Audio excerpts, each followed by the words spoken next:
Hey there everyone, this is Dan from the Strength Coach Tutor. Today we're going to take a look at the email sent out by the NSCA this past weekend of June 6, 2025, so that way we know exactly what changes are being made to the CSCS exam. Let's go ahead and take a look.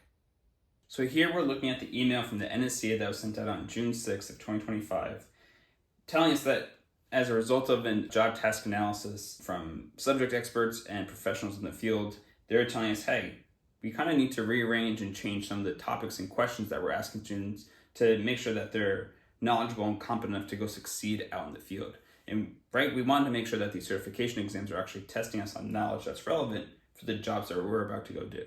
It makes sense, but the timing of this is a little difficult, right? So what the rest of this email tells us is that there's going to be a new DCO, or a new detailed content outline, which basically just outlines what content, what subjects, what information are you going to be tested on. Pretty useful, right? What this email says is that exams administered before July 1st of 2025 will be assessed on the current DCO. Exams taking place on July 1st or after, you will be tested on the new DCO. So that's super important. And then there's a smaller line underneath stating that changes to the translated exams, which I'm understanding is exams in other languages, will take place on or after September 1st of 2025. So if you have plans to take the exam this summer, pay close attention to your exam date, because if you're taking the exam on July 1st or after, you might want to go back and look at that DCO and see if there's some content that you're missing. But again, that's the whole point of this video, so let's go ahead and take a look at what the changes are between the two DCOs. So on the left-hand side, we're going to have the current DCO. On the right-hand side, we're going to have our new DCO. And I've marked up the new DCO in terms of, if it's a green circle, it's going to be basically the same thing as the old DCO. If it's an orange, kind of the same language, maybe some things got moved around or edited a bit, but it could still be fairly the same. And then red is going to be new content for this DCO, so something that we have not seen before. Over each section, so for example, exercise science or program design, I outlined what the old questions were in terms of how they're split up between recall, application, analysis, and the total number of questions for that section. I put those over the top of the new numbers for each section because there has been some differences or some changes in the distribution of questions across each section. But the total number of questions for each section, so the total number of questions for the scientific foundation section and the total number of questions for the practical applied section, that is still the same. But how the questions are distributed across the different subsections has changed. So we'll get to that in a few moments here. So the first thing that you notice here when we open up both DCOs is that the old DCO had this nice introduction page, kind of give you a quick summary of what some of the changes were from even the DCO before that. Super helpful, really good. New DCO doesn't have any of that, which I thought was interesting. It just gets straight into the meat and potatoes of everything and telling you the whole summary list of contents throughout the exam. So if we go through our first section here of the scientific foundation section and we look at exercise science, there's going to be a lot of similarities here. Muscle anatomy, muscle dynamics during movement patterns like slide and filament theory, that's still the same. What's really new in the exercise science section with each different subdivision of exercise science, like when it's lettered A, B, C, D, and so forth, what they added to each of those was the language is individual differences among various types of athletes. So whether it's biological age, training age, and biological sex. So how that's changed that's still content from the old exam, but it has its own chapter in the book, right? And in the old DCO, or technically the current DCO, it had its own line here, which, let me find it real quick. Yeah, it was line I, right before J there. It was apply knowledge to the special considerations of the differences among athletes, age, sex, training status, specific sport or activity. That line I there of the current DCO basically just got added into to every other letter in the new DCO. So I think what you could expect is that they're going to be placing a greater emphasis on these individual differences across each section within exercise science. So that's something to keep in mind, that we could get more questions based on individual differences based on the athlete that you're working with. So keep that in mind. Go to neuromuscular anatomy and physiology, biomechanics, all that's really staying the same. Bone and connective tissue, bioenergetics and metabolism, that's staying the same. If we have the neuroendocrine physiology, that's staying the same. Cardiopulmonary, that's staying the same. Physiologic adaptations. That's where some of the language has changed a little bit too, in terms of physiological adaptations. They really just changed the wording, but this new emphasis, and we're going to get into this next section. So I'm looking at H right now for the new DCO, is that they use this word physiological systems.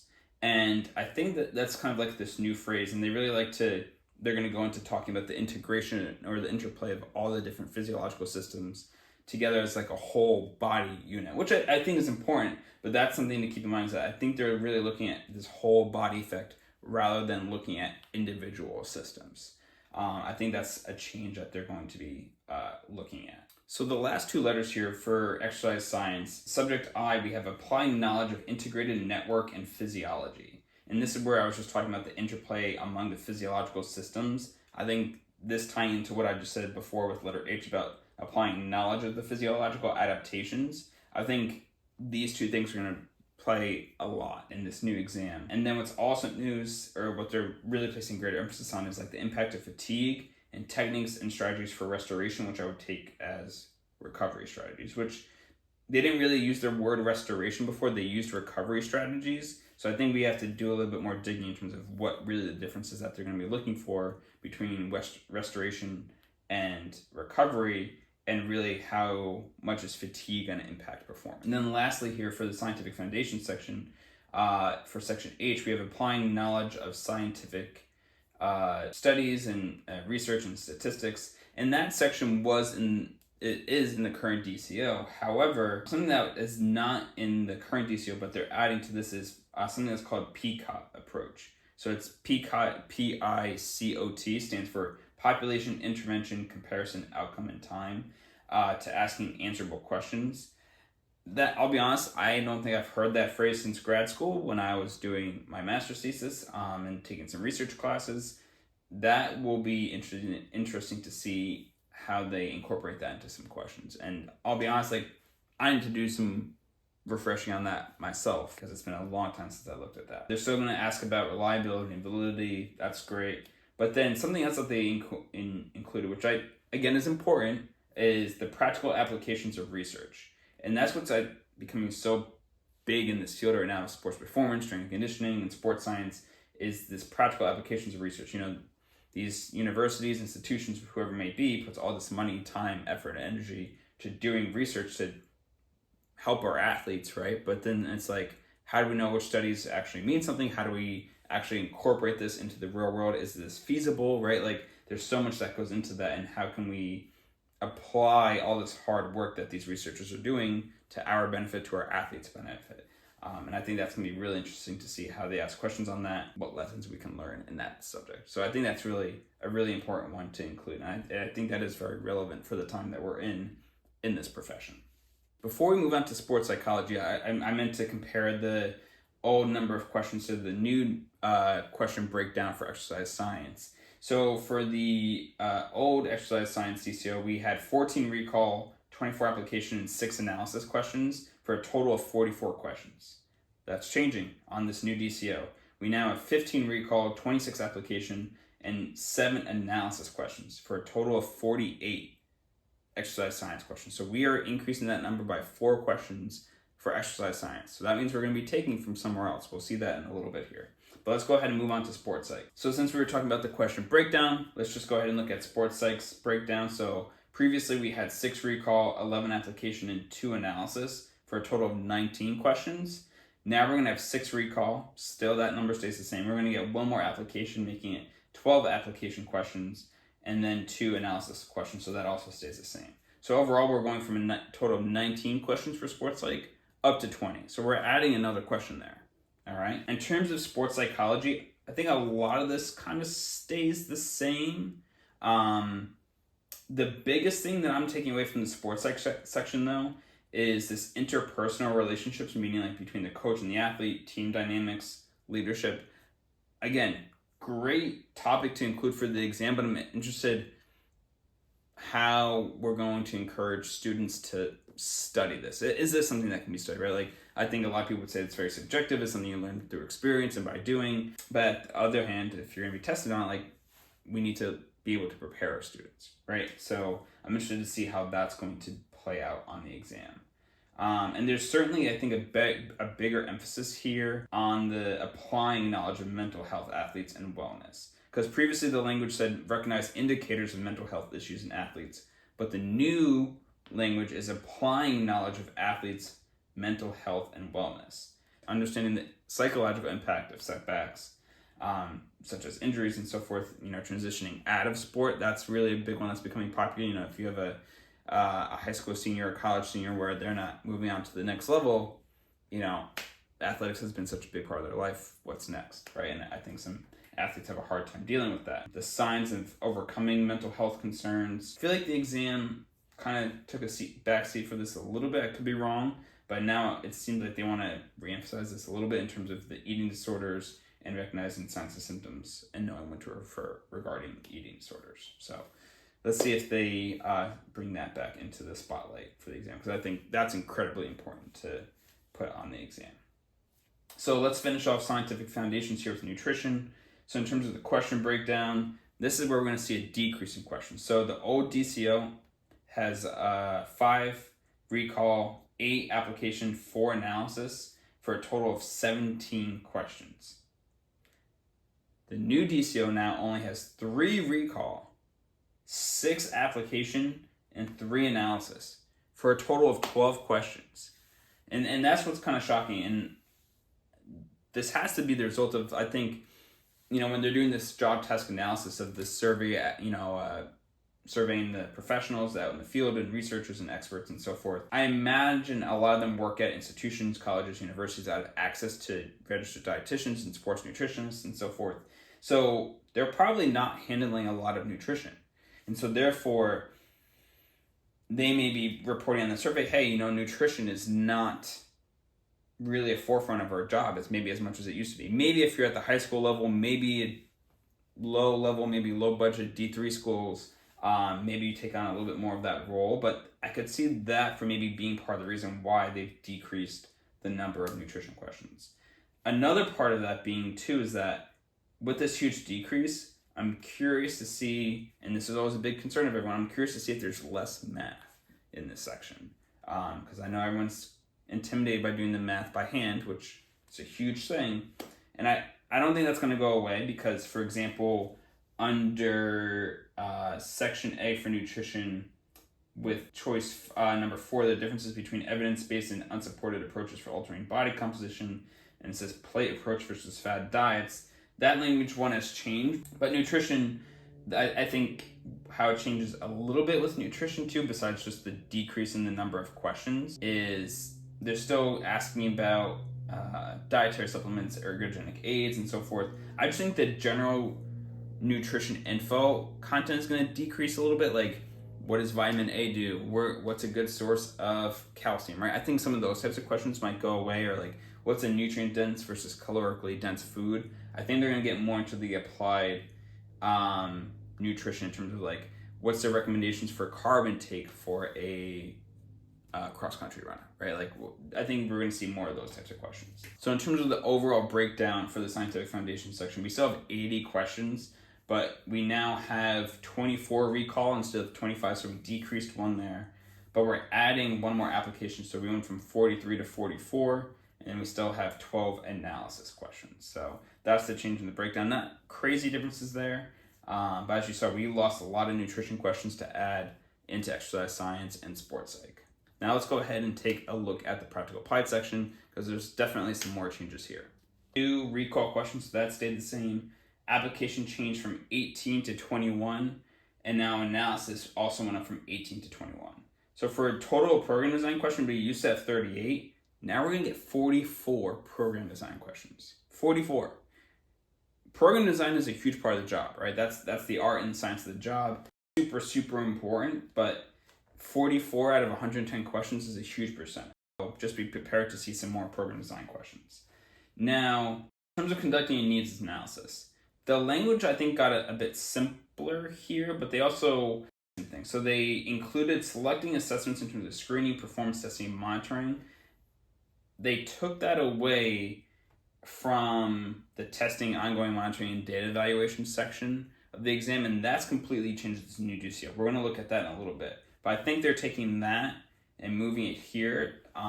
It's kind of hard to see how that's going to play out, I guess, a little bit. I'm not too sure. Also included analyzing and benchmark assessment results. Again, I think that's like maybe referring back to like normative data tables and maybe pre versus post testing and so forth. And this last line here for under conducting needs analysis, this type of language is used a lot in the practical applied section of the new DCO. And so this one states communicate recommendations based on the need analysis to stakeholders. So they use that language basically communicating X to stakeholders. So basically it's communicating why you're doing this, why should we be doing this, is it worth the money, the time, the resources, etc., right?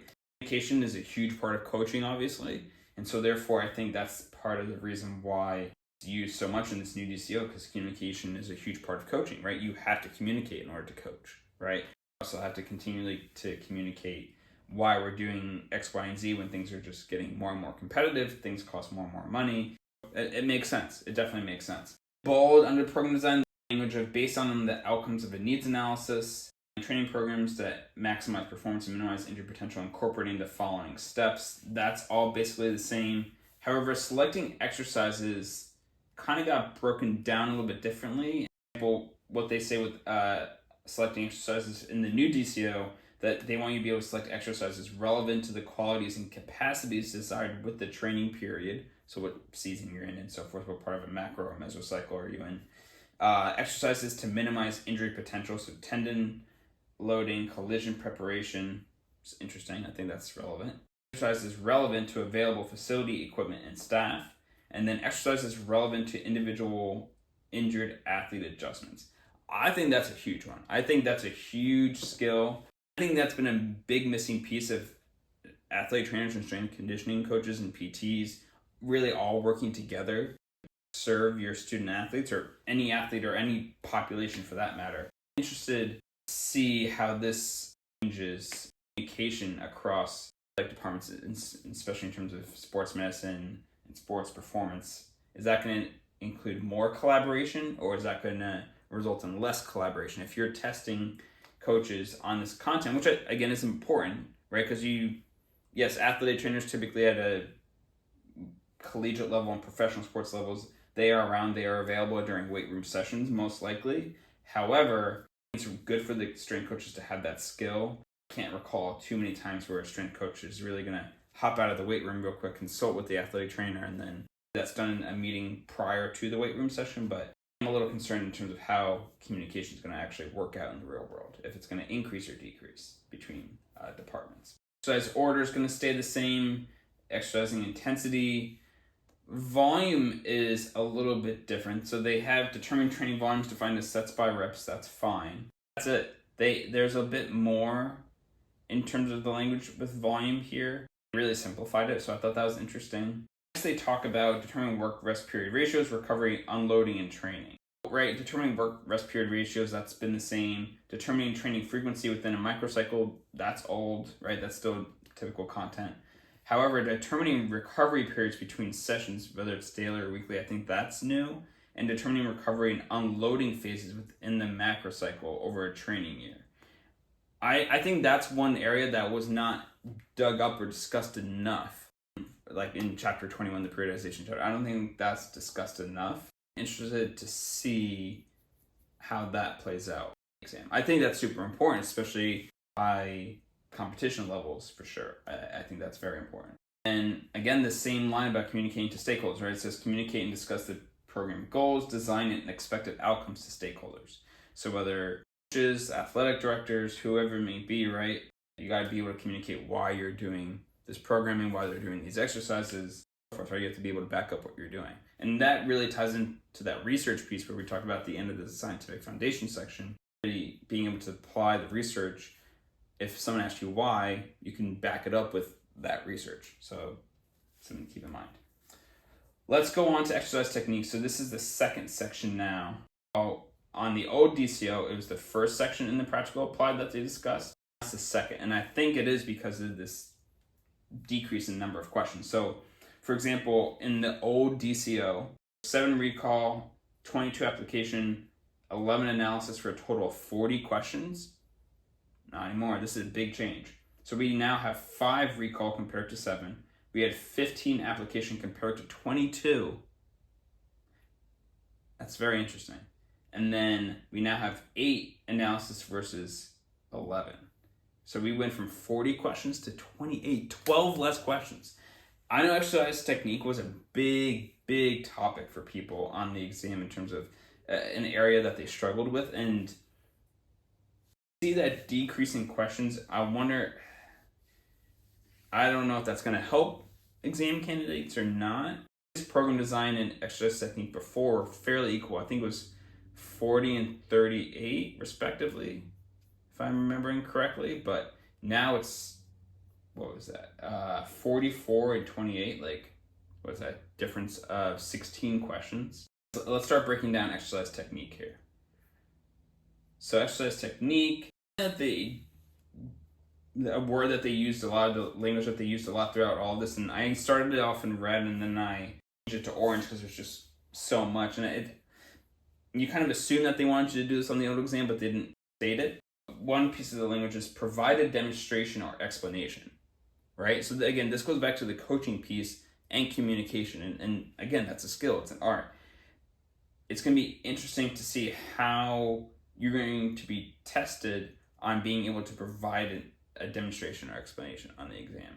That's where I think you have like a real practical hands-on section of the exam where you have a certified individual who's been in the field for a while and they're assessing your competency as an up-and-coming coach. That's how the athletic trainers board certification exam used to be, where like they gave you a scenario, you would have to evaluate and try and diagnose and rehab an injury. It sounds like they wanted to do this, but obviously they're sticking to this choice format. So other language that they use, they emphasize safety a lot, which is great. They also mentioned assessing, cueing, and modifying based on arousal, focus, competency, and safety. That's a big one too. So being able to make adjustments on the fly, another important skill as a coach. But again, I think that's going to be a different type of question that we're going to see is like, hey, this is the kind of feeling that you're getting from the athletes. This is how you're reading the room. How are you going to adjust the training session? That's going to be really interesting to see. I kind of broke up the, like, resistance training was always it's one section, but agility had its own thing. But now agility got moved in with plyos, which I think is relevant because speed, agility, and plyos all take advantage of the stretch shortening cycle. I like to say that there's some crossover and similarities between those two disciplines. So, or 3 disciplines, I should say. So I think that is useful there. I do think that is useful. And then in terms of energy system development, something that's new here, and same with restoration techniques, is explaining the purpose and the goals of why you're doing that. I think that's super important. That's how you get buy-in from your athletes and from your coaches, and how we will be tested on that. Can be interesting to see. Now here comes a big change for the practical applied section. This is the biggest change in my opinion. So on the old DCO, right, there's a section titled Testing, Ongoing Monitoring, and Data Evaluation. This is where like you have your validity, reliability questions, your pre-testing data, which area needs to be improved, and you have to know the data from the normative data tables and so forth. It could be a tricky section. However, they changed the name of this section to Program Implementation. So it's no longer titled Testing, Ongoing Monitoring, and Data Evaluation. They changed the title to Program Implementation. And they changed quite a lot of the content in this section, and we're going to go through that here. But let's first go through the question breakdown. So there used to be 3 recall questions, and there still is 3, so that stayed the same. Application went from 11 questions to 12 questions, and analysis is up from 6 to 7 questions. So we gained 2 questions here in this section from 20 to 22. So you're now going to have 22 program implementation questions. All right. And I'm going to read through each of these lines here that they talked about for program implementation, because I think that's important since this is a new to us section, if you will. So The first section, section A, is titled "Coach Athletes Through Training Sessions." Okay, cool. Sounds important. You have preparing for sessions, defining roles and responsibilities, and setting expectations. Applying knowledge of motor learning and skill development. So internal, external cues, progression, regressions, demonstrations. I think that we were still tested on that, but again, this language is quite a bit different. Use active observation and data collection to provide feedback and evaluate progress toward expectations. Reflect on the session through debrief and evaluation of coaching effectiveness. Again, awesome to include. I love all of that. I really want to see how they're going to test us on this. I'm very curious. If we go to section B here, under program implementation, we have administer testing and implementing monitoring procedures. So it's tie into the old testing, ongoing monitoring, and data evaluation. I think this is how it's still including some of that content.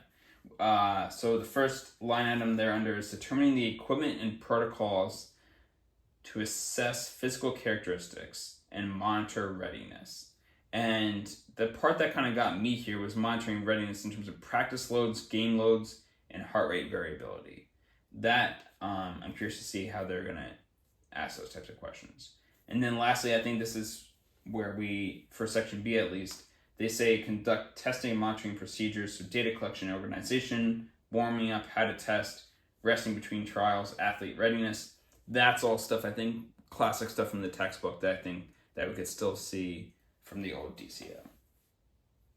And then line item C, or section C, under program implementation, still including some evaluating, of that interpreting, and communicating. So the first line item there under is determining the equipment and protocols the validity of test implementation to assess and results, physical characteristics, analyzing the results and monitor in readiness. With the program. And So the part that kind of got me here was monitoring readiness in terms of practice loads, game loads, and you have heart rate synthesizing, variability. communicating, and discussing results I'm curious with to see how they're going to while ask those maintaining types of information questions. privacy. And then lastly, I think that's a new one, where we, right? for section B at least, they say conduct testing and monitoring procedures, so data collection and organization, warming up, how to test, resting between trials, athlete readiness. That's all stuff I think, classic stuff in the textbook that I think that we could still see from the old. This language is going to bring about changes, and I'm very and then line item C, or section C, under program implementation states in terms of evaluating, interpreting, and communicating assessment results. Again, that communication piece. We have evaluating the validity of test implementation and results,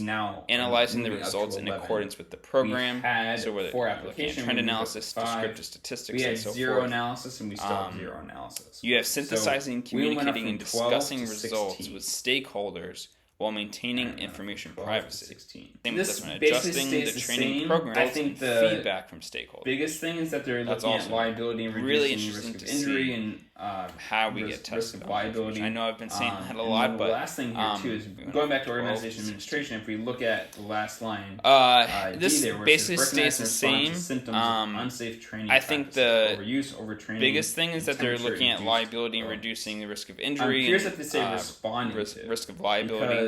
And then the last thing here too is recognizing and responding to symptoms of unsafe training practices, so overuse, overtraining, and temperature-induced cause. I think that's a huge one. While they're waiting for the athletic trainer to arrive, if they're not taken there my on exam site. 7-8 years ago, and but there's been definitely in light quite of a few instances, right, of situations that have happened over the past death or probably decade. Athletes with athletes. So I think this is a great section to include. But again, we got to provide the resources, the material. So going back to organization administration, if we look at the last line, D there, where it says recognize and respond to symptoms of unsafe training practices, overall for overuse, the overtraining, section, and temperature we have 21 recalls, 53 applications. I'm curious that they say responding to, analysis, because still the same overall total. Is the strength conditioning coach really the appropriate person to respond there? So overall, right, there's going to be some changes to this exam. Do we really know what they are? To an extent, but we don't know how we're going to be asked and how we can really best prepare for some of these questions. With that being said, still focus on the basics, right? Still make sure you got the textbook at the bare minimum mastered, right? But you got to look at other resources that are out there. Go on the NSCA's website. There's other third-party resources like myself that you can consult. But beyond that, like, you got to do your research, right? And really try and leave no stone left unturned. try and get every single line item on that new DCO checked off before you go sit for this exam. And make sure you have an understanding of how to answer each of those line items on the DCO.